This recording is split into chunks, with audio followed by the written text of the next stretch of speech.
possibly her face. Why didn't he smash all the others? Perfect opportunity. And look at that one. She's smiling in that Oh, one. Inspector, this is clearly a waste of time. If there's I nothing... know what happened to your son. You do?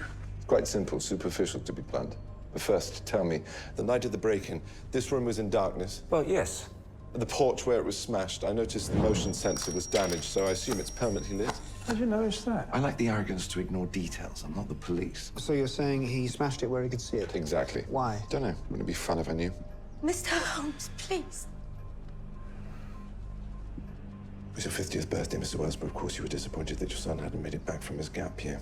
After all, he was in Tibet. Yes. No. No. First part of your conversation was, in fact, pre-recorded video, easily arranged. It's a Skype call.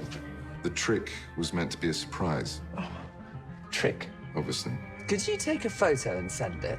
There were two types of vinyl in the burnt-out remains of the car. One, the actual passenger seat. The other, a good copy, well, good enough. Effectively a costume. You're joking. No, I'm not. What he wanted was for you to get close enough to the car so he could spring the surprise. Oh my God! Surprise! Yes! That's when it happened.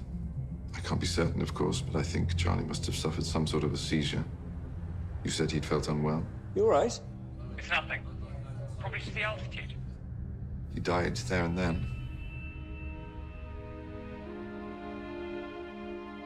No one had any cause to go near his car, so there he remained in the driver's seat, hidden until...